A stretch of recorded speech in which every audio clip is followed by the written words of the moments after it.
Meghna and Aisha. Uh, Wonderful to have you with us at the Times Now Summit. And the theme of today's summit is that India is a vibrant democracy and a global bright spot. Do you really believe that India is a global bright spot this year, especially because of the challenges the world is facing in the aftermath of the Russia-Ukraine standoff? Because I certainly believe that India is a global bright spot. But more importantly, the world also believes that India is the global bright spot.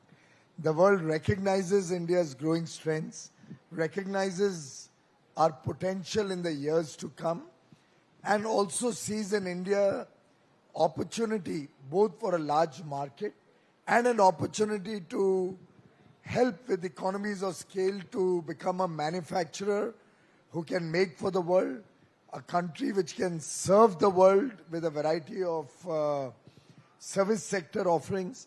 So truly, India has a very bright future. We will actually be pulling world economy in the years to come. Piyush ji, सवाल ये है कि जद्दोजहद हमारे देश में भी है. जब हम ब्राइट स्पॉट की बात करते हैं तो क्या हम कुछ असलियतों से दूर भाग रहे हैं? क्योंकि आज जो आम आदमी है उसकी जद्दोजहद है एक नौकरी की, पढ़ाई की, रोजमर्रा की जिंदगी की. इन्फ्लेशन रेट जिस तरह बढ़ता जा रहा है और जिस तरह नौकरियों की आज भी किल्लत है, जितने लोग जॉब मार्केट में आते हैं एजुकेशन के बाद और उनके हिसाब से जितनी नौकरियां निकलती हैं, क्या आप भारत की रियलिटी से थोड़े से दूर हैं? मैं मानता हूं कि भारत की रियलिटी ये है कि जब दुनिया में लगभग 1-2% महंगाई होती थी विकसित देशों में, उधर जब आज 8%, 9%, किधर 11% महंगाई है तो हाहाकार मचा हुआ है. भारत में जहां साधारण था आज से 10 साल पहले, 12 साल पहले डबल डिजिट में महंगाई होती थी, 10-12% महंगाई तो बड़ी आम मानी जाती थी भारत में. क्योंकि प्रधानमंत्री नरेंद्र मोदी जी ने 14 के बाद बहुत कठोर कदम उठाए, रिजर्व बैंक ऑफ इंडिया को भी मैंडेट किया कि उनको महंगाई रोकने की उनकी प्राथमिकता रहेगी. अलग अलग तरीके से महंगाई के ऊपर लगाम लगाया. उसके कारण गत 8-8.5 वर्षों की महंगाई की दर लगभग 4.5% आ गई है. आज के दिन भी अगर आप देखें तो पिछले महीने से इस महीने महंगाई घटी है. 7.4 से घट के 6.8 हो गई है अक्टूबर में. मेरा मानना है कि जिस देश में डबल डिजिट महंगाई बड़ी साधारण मानी जाती थी, वहां आज लगभग आधे पे आ गई है उससे महंगाई. तो लोग उसको अप्रिशिएट करते हैं, रिकग्नाइज करते हैं. लोगों के ध्यान में है कि अंतर्राष्ट्रीय परिस्थितियां कितनी तकलीफ वाली हैं, चाहे वो कोविड की महामारी से अभी अभी उभरा हो विश्व, या यूक्रेन रशिया का युद्ध हो, और लगभग जिस प्रकार से ग्लोबल फिस्कल टाइटनिंग चल रही है, खासतौर पे अमेरिका और बाकी देशों में जिस प्रकार से ब्याज के दर बढ़ रहे हैं, जिस प्रकार से वहां महंगाई चल रही है, उसके निस्बत देखें तो मुझे लगता है भारत ने फिर भी काफी संतुलित रखा है अपनी महंगाई की पिक्चर या ब्याज की पिक्चर.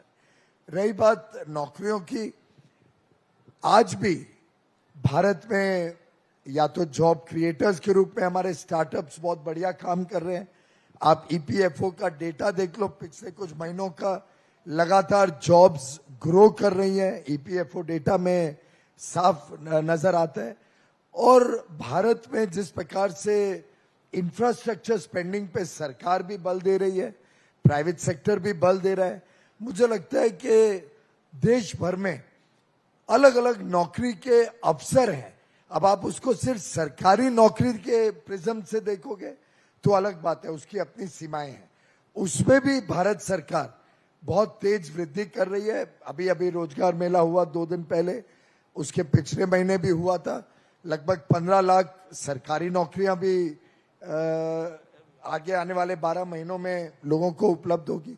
लेकिन आज का जो युवा है, पढ़ लिख के वो अपने नए रास्ते खोजता है, नई तरीके से अपनी जिंदगी बनाने के लिए निकल रहा है। पीयूष जी, एक सवाल जो हमेशा उठता है कि भारत बहुत ब्राइट स्पॉट है, 5वें नंबर पर इकोनॉमी आ गई है। शुरुआत 11 नंबर से हुई थी जब आपकी सरकार आई थी 2014 में। तो India is on the growing curve, ये कहा जाता है। लेकिन इसके साथ एक और रियलिटी है कि कहीं ना कहीं जीडीपी फोरकास्ट जो है वो बार बार डाउनवर्ड्स रिवाइज हो रहा है। अब 6 से 7% के बीच में माना जा रहा है। ग्लोबल रिसेशन के दौर में आप कितने कॉन्फिडेंस से कह सकते हैं कि हम इस ग्रोथ रेट पर टिके रहेंगे और कितनी देर? ऐसा है कि आईएमएफ या रिजर्व बैंक जो अलग अलग संस्थाएं वो परिस्थितियां देख के अपने फोरकास्ट बनाती हैं। कभी कभी परिस्थितियां अनुकूल होती है तो फोरकास्ट अपवर्ड भी रिवाइज होता है। तो ऐसा कोई कानूनी वो नहीं है कि वो एक तरफा ही डाउनवर्ड जाता है। आज के दिन जितनी वोलेटिलिटी है पूरे विश्व में, जितनी अनसर्टेनिटी है, जितना ज्यादा नई नई दिक्कतें रोज सामने आती हैं, उसको नजरअंदाज नहीं किया जा सकता। और उसको देखते हुए अलग अलग जो विशेषज्ञ होते हैं वो फोरकास्ट बनाते हैं। असली पिक्चर तो एंड में आती है, साल खत्म होने के बाद ही पता चलेगा। लेकिन मुझे लगता है जिस परिस्थिति में ग्लोबल रिसेशन लगभग मंडरा रहा है, पूरे विश्व में लोगों को ग्लोबल रिसेशन दिख रहा है, बड़ी बड़ी ताकतों को तकलीफ आ रही है, तो ऐसी परिस्थिति में भारत 7% के आसपास जब ग्रो करेगा, रियल ग्रोथ, नॉमिनल ग्रोथ तो उससे ज्यादा ही होगी, तो मुझे लगता है कि एक पॉजिटिव साइन है। देश का मनोबल बड़ा कॉन्फिडेंस वाला है और इस आत्मविश्वास के साथ हम आगे भी बढ़ते जाएंगे, ऐसा मेरा पूरा विश्वास है। लेकिन अगर दुनिया में मंदी होगी तो एज कॉमर्स मिनिस्टर क्या आप नर्वस होते हैं कि आपके एक्सपोर्ट्स का डिमांड क्या होगा, एक्सपोर्ट्स नीचे आएंगे, रिपल इफेक्ट होगा और हम इंसुलेट नहीं हो पाएंगे, यानी कि ग्लोबल इंपैक्ट भारत पर भी पड़ेगा? सबसे पहले तो स्पष्ट कर दूं कि हम कभी नर्वस नहीं होते। सरकार का जिम्मेदारी है, सरकार का दायित्व है कि वो परिस्थितियों के हिसाब से कैलिब्रेट करे, अपने काम को कैलिब्रेट करे आगे की एक्सपेक्टेशंस को, और उसके हिसाब से हम प्लानिंग करते हैं। सर्टेनली ये जो अनसर्टेनिटी का दौर है और खासतौर पे जब रिसेशन की बात, मंदी की बात आती है विश्व स्तर पर, तो स्वाभाविक है कि भारत पे भी उसका परिणाम तो पड़ेगा ही। हमारे भी निर्यात में थोड़ी कमजोरी आने की संभावना है, लेकिन उसी के साथ साथ हमारे पास कुछ अच्छी चीजें भी हैं, जैसे हमारा सर्विसेज सेक्टर, आईटी सेक्टर जिस तेज गति से सुधर रहा है, बढ़ रहा है, ग्रो कर रहा है, उसमें बहुत संभावनाएं अभी भी हैं। एग्रीकल्चर में हमने बहुत अच्छा काम किया है। आज भी हम एक प्रकार से फूड सिक्योरिटी अपनी बनाए रखे हुए हैं, जिसके कारण भारत में भी तकलीफ कम है और हम विदेश को भी कई देशों को सपोर्ट कर पाते हैं। इसमें भी काफी चैलेंजेस हैं। आज फर्टिलाइजर बड़ी चैलेंज थी, लेकिन प्रधानमंत्री नरेंद्र मोदी जी ने पहले से फोर्सी किया, उसको पहले से सुनिश्चित किया कि पर्याप्त मात्रा में भारत में फर्टिलाइजर उपलब्ध हो, और जो महंगी भी कीमतों पे भी खरीदना पड़ा, वो किसानों के ऊपर बोझ ना डाल के हमने सुनिश्चित किया कि किसान अच्छे पैमाने पे अपना बीज बो पाए, और food output, food grain output अभी भी भारत का रिकॉर्ड होने जा रहा है इस वर्ष भी, जिसके कारण देश में किसी प्रकार की कोई तकलीफ नहीं आएगी। पीयूष जी, मुझे कुछ किस्से याद हैं, कुछ वाक्य याद हैं, कुछ कमेंट्स याद हैं जब आप विपक्ष में हुआ करते थे, और ये कमेंट्स आते थे जब रुपए की कीमत बनाम डॉलर लुढ़क लुढ़क के नीचे आती थी, तो आप बहुत से तीर चलाते थे उस समय की सरकार जो यूपीए सरकार थी। आज आप क्या कहेंगे, क्योंकि रुपया बहुत लुढ़क गया है? पहली बात तो ये स्पष्ट कर दूं कि रुपए की कीमत डॉलर के निस्बत कम हुई है, लेकिन बाकी सभी लगभग करेंसीज के सामने रुपए एप्रिशिएट किया है, चाहे वो जापानीज येन हो, यूरो हो, पाउंड हो। तो एक चीज तो स्पष्ट है कि पूरे अंतरराष्ट्रीय पटल पर सभी करेंसीज डॉलर के सामने वीक हुई है। भारत कमजोर हुई है, भारत इनफैक्ट अप्रिशिएट करी है बाकी सब इकोनॉमीज के निस्बत। तो पहली बात तो ये पहले की परिस्थिति और आज की परिस्थिति का एक बड़ा स्टार्क डिफरेंस है। दूसरी बात, जो रेट ऑफ डेप्रिसिएशन पहले होता था वो बहुत ज्यादा था क्योंकि भारत में महंगाई की दर बहुत ज्यादा थी। हमारे पहले 8 वर्षों को अगर आप देखें तो CAGR रुपया का डेप्रिसिएशन लगभग 2.4% के आसपास रहा, जबकि पहले 3.5% CAGR रुपया डेप्रिशिएट करता था। तो लगातार सुधर रही थी हमारी आर्थिक स्थिति और रुपए की कीमत कंपैरेटिवली। ये एक 6-8 महीने में युद्ध के कारण एक विशेष परिस्थिति रही। कोविड में हम सब जानते हैं कि यूएस ने बहुत ज्यादा डॉलर्स को इकोनॉमी में डाला था। पहले $2 ट्रिलियन तो ओबामा एडमिनिस्ट्रेशन ने डाले, लगभग $1.9 ट्रिलियन नई सरकार ने डाले। तो इतनी ज्यादा लिक्विडिटी थी कि कभी ना कभी वो टाइटनिंग करने की आवश्यकता पड़नी थी, जो आज के दिन वहां का फेडरल रिजर्व कर रहा है, जिसके कारण डॉलर अप्रिशिएट हुआ, बाकी सब इकोनॉमीज थोड़ी कमजोर हो रही है। भारत रिलेटिवली उसमें भी ब्राइट स्पॉट है compare to the other economies. Piyush ji, इतना मार्जिन तो फिर कांग्रेस को भी दे देते, थोड़ा बड़ा दिल तब भी रख लेते। तब भी यूएस डॉलर से ही कंपेयर किया जाता था, येन से, यूरो से नहीं किया जाता था। नाविका जी, तब हम सभी करेंसीज के सामने कमजोर हो रहे थे, नॉट ओनली द डॉलर। पहली बात। दूसरी बात, तब की आप परिस्थिति याद करो, हमारे फॉरेन एक्सचेंज रिजर्व्स एकदम कम हो गए थे, जिसके कारण एक बार तो पूर्व के वित्त मंत्री को बहुत महंगे ब्याज के दरों पर FCNRB डिपॉजिट्स लेने की आवश्यकता पड़ी थी, just to shore up the rupee artificially. इसी के साथ साथ हमें एक फ्रेजाइल 5 इकोनॉमी का दर्जा दिया गया कि विश्व में जो सबसे कमजोर 5 अर्थव्यवस्थाएं उसमें भारत को गिना जाता था। महंगाई उस समय 10-12% थी। बैंक किसी को लोन देने को तैयार नहीं थे क्योंकि उन्होंने इतने खराब लोन दे दिए थे, पता नहीं किसके कहने पे लोन दिए जाते थे, पर इतने ज्यादा खराब लोन दिए गए थे कि रीस्ट्रक्चर और एवरग्रीनिंग करने की भी क्षमता उनकी खत्म हो गई थी, जिसको सबको हमने सफाई छटाई करी। आने के बाद बैंकों को मजबूत बनाया। फॉरेन करेंसी रिजर्व्स आज रिकॉर्ड लेवल पे हैं, जिसके कारण एक अर्थव्यवस्था में मजबूती है। और आज फ्रेजाइल 5 2013-14 का इकोनॉमी आज विश्व का ब्राइट स्पॉट बन गया। मैं आपसे सवाल ये भी पूछना चाहती हूँ, क्योंकि आप इंडस्ट्री मिनिस्टर हैं। कोविड के बावजूद आपको लगता है पूरी रिकवरी हुई है इंडस्ट्री में? क्योंकि इंडस्ट्रियल आउटपुट 3.1% सितंबर में जो आंकड़े हमारे पास हैं 3.1% से ही भरा। क्या ये पोस्ट कोविड रिकवरी पूरी हो चुकी है या कितना समय लगेगा?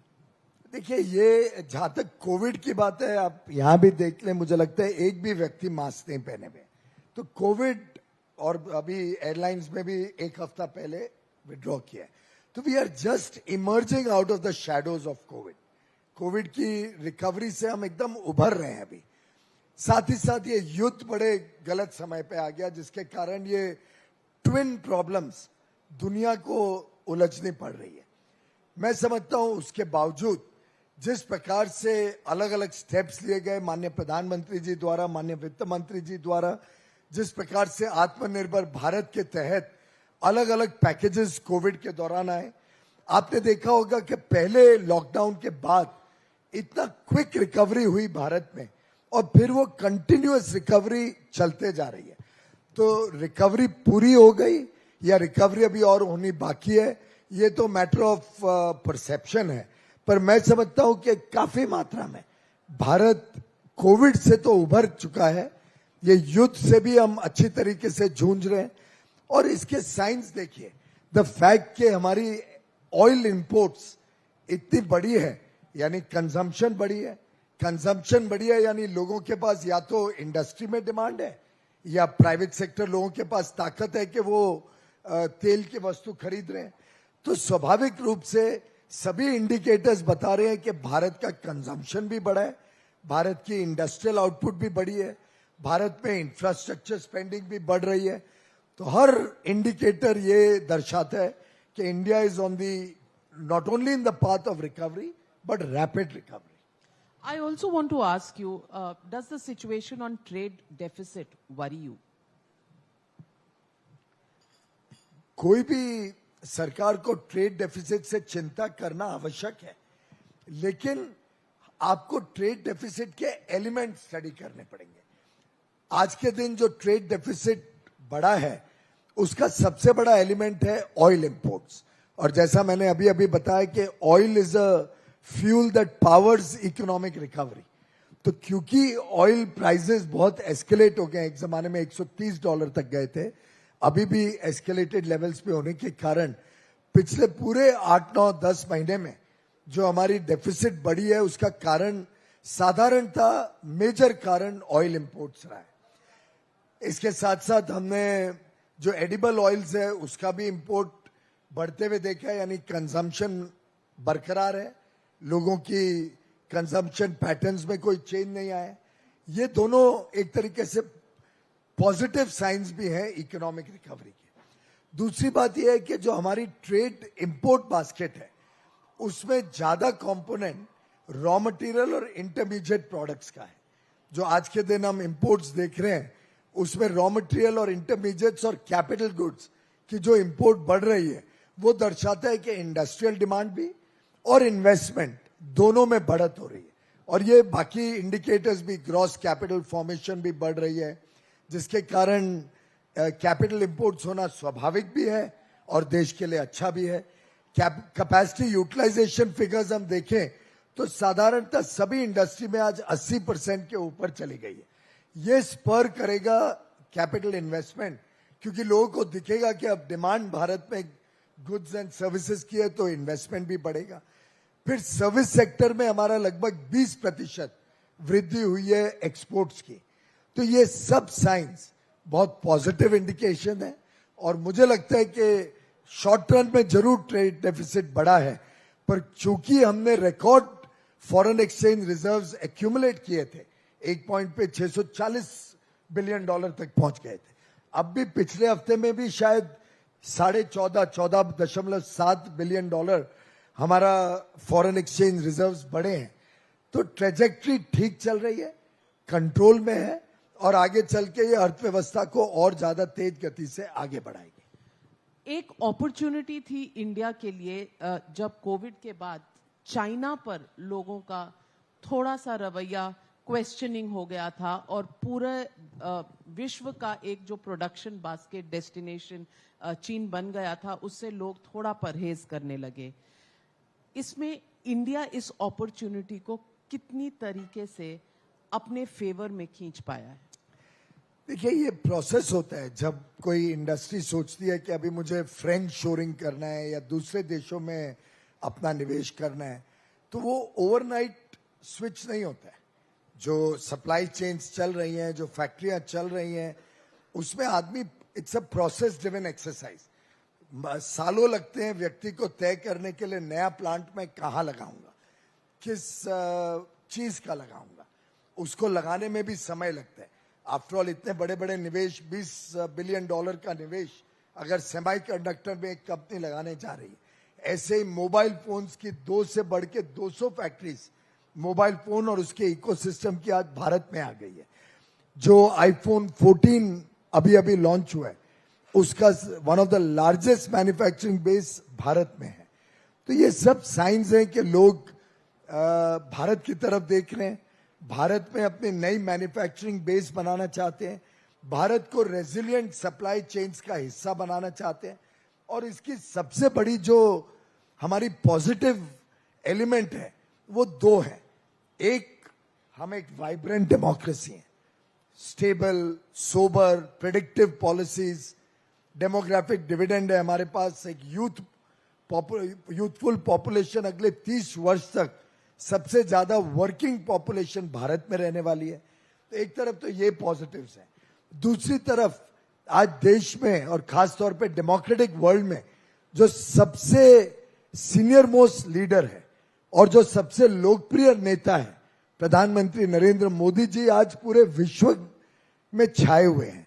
हमने अभी अभी G20 में देखा किस प्रकार का अट्रैक्टिव अट्रैक्शन था सबको प्रधानमंत्री मोदी जी के साथ चर्चा करना, बात करना। उल्टे G20 में साल भर इंडोनेशिया में कोई भी मिनिस्टेरियल का कम्युनिके नहीं निकल पाया क्योंकि सहमति नहीं बन पाई थी। प्रधानमंत्री मोदी जी ने जाके जो एक प्रकार से दिशा दिखाई कि nuclear solution is no solution, this is not the era of war, और डायलॉग और डिप्लोमेसी से चीजों का हल निकालना पड़ेगा। ये 3 मूल मंत्र पे फाइनली एक कम्युनिके निकल पाया G20 में। तो मैं समझता हूं ये एक बहुत बड़ा रिकग्निशन है भारत की उभरती हुई ताकत का और प्रधानमंत्री नरेंद्र मोदी जी की एक्सेप्टेबिलिटी का, विश्वसनीयता का और लोकप्रियता का। लेकिन उसी G20 में यूके के प्रधानमंत्री ऋषि सुनक ने कहा है कि जो इंडिया यूके ट्रेड डील है उस पर थोड़ी सी समय और लगेगा और वो स्लो डाउन करेंगे इस प्रोसेस को और रीनेगोशिएट करेंगे टर्म्स को।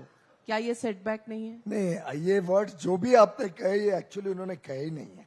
तो आप जरा एक बार जो उनका रीड आउट है फ्रॉम द यूके साइड उसको एक बार और पुनः स्टडी कर लें, नहीं तो अमित भाई की तरह मुझे भी टाइम्स नाउ के ऊपर टिप्पणी करने की आवश्यकता पड़ेगी। नहीं, टाइम्स नाउ पर आपको टिप्पणी करने की पूरी स्वतंत्रता है, लेकिन सवाल यह है कि अब तक वो डील साइन नहीं हुई। नहीं, डील तो देखिए कभी भी फ्री ट्रेड एग्रीमेंट जल्दबाजी में या टाइम डेडलाइंस के हिसाब से नेगोशिएट नहीं होता है।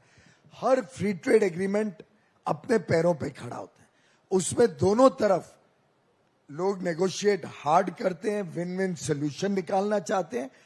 और भारत भी कभी कोई फ्री ट्रेड एग्रीमेंट को जल्दबाजी में नहीं करता है। सोची समझी रणनीति होती है, 50 साल आगे तक के लिए सोचना पड़ता है। You have to crystal gaze into the future और अपने हितों के लिए संघर्ष करना पड़ता है। दोनों तरफ अपने अपने हितों की बात होती है। यूके में आपने देखा 3 महीने तक तो काफी पॉलिटिकल राजनीतिक फ्लक्स भी रहा, जिसके कारण हम भी थोड़ा देख रहे थे कि स्थिति कैसे वहां इमर्ज करती है। और रीनेगोशिएशन का सवाल ही नहीं है जब नेगोशिएशन ही पूरा नहीं हुआ। Everything is on the table and आपकी जानकारी के लिए जब तक you don't sign on the final dotted line तब तक everything is open. But he said, I won't sacrifice quality for speed. Obviously, nobody will. You think India will sacrifice quality for speed?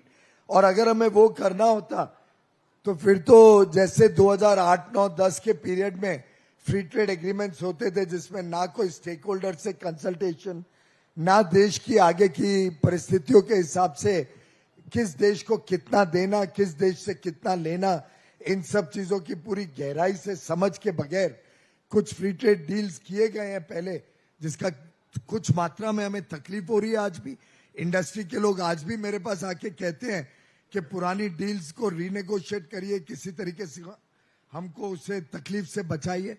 लेकिन मैं समझता हूं मोदी जी के काम करने के ढंग में जो एक्सटेंसिव स्टेक होल्डर कंसल्टेशन से उभरती है वो देश हित और जनहित और इंडस्ट्री और बिजनेस के हित की एग्रीमेंट्स किए जाते हैं। लेकिन लोगों में एक बहुत दिलचस्पी है ये जानने की कि ऋषि सुनक एक इंडियन ओरिजिन के प्राइम मिनिस्टर हैं यूके के।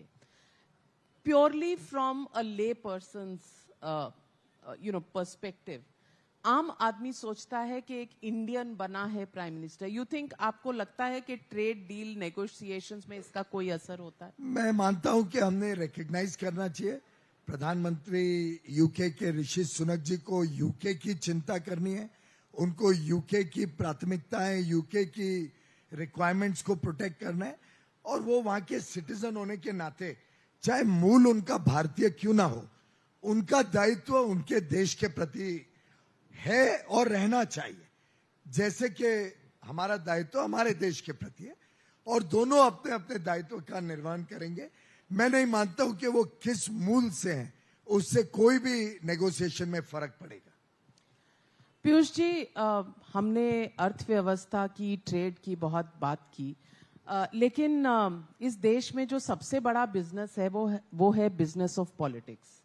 और ये है क्योंकि इस देश में 12 महीने कोई ना कोई चुनाव चल रहे होते हैं और आज सुबह भी इस बात पर चर्चा हुई कि जनरल इलेक्शन शायद 5 साल में एक बार आता है, लेकिन राज्यों के चुनाव हो, म्यूनिसिपल चुनाव हो, बीजेपी हर चुनाव में ऐसे स्टेक्स बना देती है कि ऐसे लगता है कि 12 महीने कोई ना कोई चुनाव चल रहा है और लड़ाई नोक झोंक बस सड़कों पर हो रही है। तो इस बार की लड़ाई किससे है, कहां है और चुनाव का नतीजा क्या होगा? सबसे पहली बात तो ये आप लोगों के लिए बिजनेस हो सकता है, हमारे लिए तो सेवा का माध्यम है। तो चुनाव होना, चुनाव में हार जीत होना, चुनाव के लिए काम करना, हम समझते हैं हमारा राजनीतिज्ञ होने के नाते एक दायित्व भी है और एक सेवा का मौका जनता देती है, जिसका फिर हम पूरा 5 साल काम करते हैं। बिजनेस आपके लिए है, हमारे लिए नहीं है, पहली बात। और कुछ और पार्टीज के लिए हो सकता है जो आजकल देखने को मिल रहा है। किसकी बात कर रहे हैं? Not for the Bharatiya Janata किसकी बात कर रहे हैं? स्पेसिफिकली बताएं। आई डोंट नो, मुझे लगता है कुछ पार्टीज तो शराब में भी घोटाला कर लेती हैं, कुछ पार्टीज हर चीज में बिजनेस ढूंढने की कोशिश करती हैं। हमारी पार्टी ने राजनीति को एक सेवा का माध्यम शुरू से ही रखा है। जब से डॉक्टर श्यामा प्रसाद मुखर्जी ने इस पार्टी को बनाया, कश्मीर को भारत के साथ जोड़ने का बीड़ा उठा के जो काम शुरू किया, और हम आज तक अपने एजेंडा से कभी अलग नहीं हुए। जो 1950s में हमारी एजेंडा थी, वो एजेंडा को लेके देश को भ्रष्टाचार मुक्त बनाना, देश को एक विकसित देश बनाना, देश की अखंडता और एकता को सुरक्षित रखना, जिसमें कश्मीर को देश के साथ जोड़ना एक बड़ी प्राथमिकता थी। अब तो राम मंदिर का काम भी तेज गति से चल रहा है, तो अगले साल तक राम मंदिर भी तैयार हो जाएगा। ज्ञानवापी वो कोर्ट के सामने है, कोर्ट उस पर फाइनल निर्णय लेगा। हमारी आस्था जरूर जुड़ी हुई है काशी विश्वनाथ के साथ, उसमें कोई दो राय नहीं है, पर वो कोर्ट का मामला है, कोर्ट इस पे फाइनल निर्णय लेगा। लेकिन इतना जरूर बता दो कि जब काशी जाते हैं और जो नया काशी में बना कॉरिडोर जो प्रधानमंत्री जी ने उद्घाटन किया वो देखते हैं, तो वास्तव में सीना चौड़ा होता है कि ये देश अपने इतिहास को फिर एक बार पुनर्स्थापित कर रहा है। अपने धरोहर के साथ जो खिलवाड़ हुआ और जो आजादी के बाद 67 वर्षों तक सरकारें आई और गई और किसी ने चिंता नहीं की, किसी ने इन चीजों के बारे में देश की इतिहास को एक प्रकार से भूलने की कोशिश की, उसको जो हम फिर एक बार देश के सामने ला पा रहे हैं, उससे बहुत संतुष्टि होती है।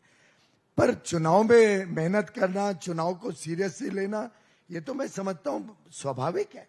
जैसे आप अपना काम एज एन एंकर सीरियसली करती हैं, जैसे आप चुनाव के दिनों में चुनाव में क्या हो रहा है उस पर नजर रखे रहती हैं, हमको भी चुनाव तो अच्छी तरह लड़ना पड़ता है और हम उसको पूरी तरीके से लड़ते हैं, जीतते हैं, जिससे जनता को डबल इंजन सरकार से हम सेवा कर पाए।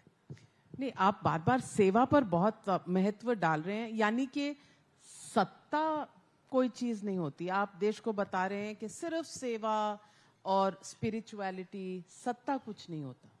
देखिए, भारतीय जनता पार्टी और उसके पहले जनसंघ ने बहुत उतार चढ़ाव देखे।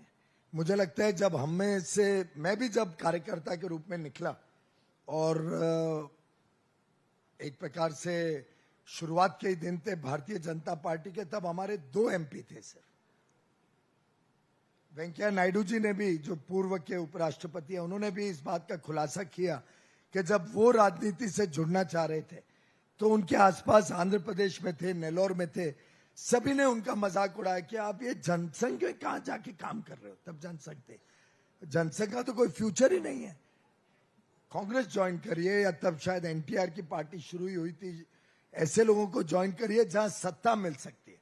लेकिन भारतीय जनता पार्टी का ये अटल विश्वास रहा है थ्रू आउट कि हमने सत्ता की राजनीति नहीं करनी है, हमने सेवा की राजनीति करनी है।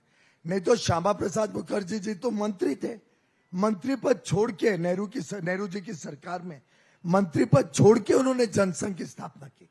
कश्मीर के लिए लड़ाई लड़ने के लिए उन्होंने अपना जीवन निछावर कर दिया। दीनदयाल उपाध्याय जी का भी बहुत ही दर्दनाक तरीके से हत्या की गई थी ट्रेन के अंदर।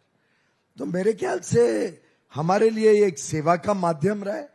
प्रधानमंत्री नरेंद्र मोदी जी ने जब अपने पूरा जीवन देश को समर्पित कर दिया, तब कभी सपने में भी किसी के ध्यान में नहीं था कि हमारी पार्टी कभी सत्ता में आ सकती है।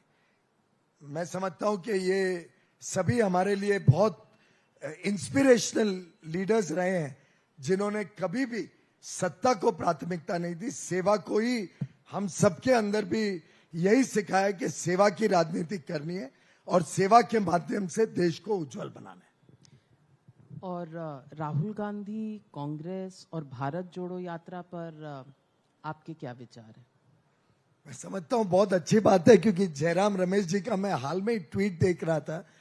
वो स्वयं कह रहे हैं कि सत्ता के लोभ में हम पार्टी और जनता डिस्कनेक्ट हो गई थी। उनका हाल में 3-4-6 दिन पहले एक ट्वीट में पढ़ रहा था कि we are trying to connect door to door with the people of India through the Bharat Jodo Yatra. We got lost along the way. या उन्होंने कुछ शब्द यूज किया है कि पावर की वजह से ये हमने इस बात को छोड़ दिया था। आप जरा कोई जयराम रमेश का ट्वीट देखे या ट्विटर हैंडल देखे तो बड़ा इंटरेस्टिंग ट्वीट है कि हमने पावर की वजह से we were disconnected with the people, अब हम पुनः डोर टू डोर जनता से कनेक्ट होने की कोशिश कर रहे हैं भारत जोड़ो यात्रा से। तो एक प्रकार से उन्होंने स्वयं ही ये कबूल कर दिया कि वो अपनी पार्टी को जोड़ने के चक्कर में है। भारत तो बड़ा सुरक्षित है, भारत कोई तकलीफ में नहीं है, पूरा भारत एकजुट है। प्रधानमंत्री जी ने भी 15 अगस्त को कहा था, एकता और एकजुटता भारत की हम सबकी प्राथमिकता है, हम सबका कर्तव्य है। तो मैं समझता हूं ये कांग्रेस बचाने के लिए या कांग्रेस जोड़ने के लिए और जनता के पास फिर एक बार अपनी रेलेवेंस बनाने का काम जो राहुल जी कर रहे हैं वो स्वागत के योग्य है। और अच्छा रहेगा कि वो थोड़ा और मेहनत करें, बजाय कि हिमाचल में चुनाव हो रहा हो और उनका जो सर्वोच्च नेता है वो हिमाचल जाए ही नहीं। गुजरात में चुनाव हो रहा है और भारत जोड़ो यात्रा गुजरात को छोड़ के अलग रास्ता ढूंढ रही है। और 2 सभाओं के लिए उनका सीनियर मोस्ट नेता अगर गुजरात जाए तो मुझे नहीं मालूम वो क्या भविष्य और कैसे अपनी पार्टी को संभाल पाएंगे। पर राहुल गांधी ने तो कहा था कि सत्ता जहर होती है, तो शायद वो इस वजह से नहीं जा रहे हैं। पर इसकी वजह से आपके लिए कुछ मुश्किलें तो नहीं बढ़ गई, क्योंकि आम आदमी पार्टी आपके सामने आ गई है और दिल्ली और पंजाब जीतने के बाद अब आम आदमी पार्टी आपको चुनौती दे रही है। ऐसा है, पार्टी बनाने के लिए, पार्टी का प्रचार करने के लिए पूरे देश और प्रदेश में और लोगों का दिल जीतने के लिए बहुत मेहनत लगती है, बहुत काम करना पड़ता है, बहुत विश्वसनीयता बनानी पड़ती है। टेलीविजन चैनल्स पे आके स्टेटमेंट देने से या 2-3 शहरों में सिर्फ वक्तव्य देने से पार्टी खड़ी नहीं होती है। मैं भी गुजरात में बहुत गया हूँ, इंटीरियर्स में गया हूँ, किसानों से मिला हूँ। पाटन हो, महसाना हो, सोमनाथ हो, शहरों में भी राजकोट, वडोदरा, सूरत, अहमदाबाद, अलग अलग जगह पे जाने का मौका मिला। जो लोकप्रियता, जो प्यार, जो विश्वास प्रधानमंत्री नरेंद्र मोदी जी पे, भारतीय जनता पार्टी पे गुजरात की जनता है, वो ऐतिहासिक है, देखने लायक है। और वैसे ही ऐतिहासिक विजय भारतीय जनता पार्टी की गुजरात में आने जा रही है। ये कांग्रेस अपना मेहनत कर रही है पूरे प्रदेश में। उनका कुछ इलाकों में प्रभाव पहले रहा है, वहां पे उनके लोग मेहनत कर रहे हैं, हम स्वागत करते हैं। हम लड़ाई में सभी का स्वागत करते हैं, पर लगभग एक तरफा गुजरात में आज भारतीय जनता पार्टी की लहर और प्रधानमंत्री नरेंद्र मोदी जी की जो लोकप्रियता भी है, जो विश्वसनीयता है, जिस इलाके में चले जाओ गुजरात में मोदी जी के नाम पे और भारतीय जनता पार्टी के गत 25-27 वर्षों के काम पे लोगों को अटूट विश्वास है। पीयूष जी, आप शब्दों में हमेशा बहुत बहुत माहिर रहे हैं और आपने हर शब्द का इस्तेमाल किया ये बताने के लिए कि कांग्रेस पार्टी रखती है अस्तित्व गुजरात में। आप बार बार आम आदमी पार्टी को डिस्काउंट क्यों कर देते हैं? ऐसा है कि वो उत्तर प्रदेश में भी लड़े थे, लगभग सभी जगह उनका डिपॉजिट चला गया, वहां पे भी क्लेम कर रहे थे कि वो सरकार बनाने वाले हैं। पंजाब की बात करें। वैसा ही क्लेम उन्होंने हरियाणा में किया था, वैसा ही क्लेम हाल में उत्तराखंड में किया था। तो क्लेम करने में तो कोई टैक्स भी नहीं लगता है, कोई मेहनत भी नहीं लगती है। क्लेम तो किधर भी कुछ भी कर लो जाके। तो मैं समझता हूं कि गुजरात में भी ये इसी प्रकार का उनका हाल होने वाला है। गुजरात में भी लगभग they will be left with 0 seats, ऐसा नीचे के स्तर पे अनुमान देखने को मिलता है।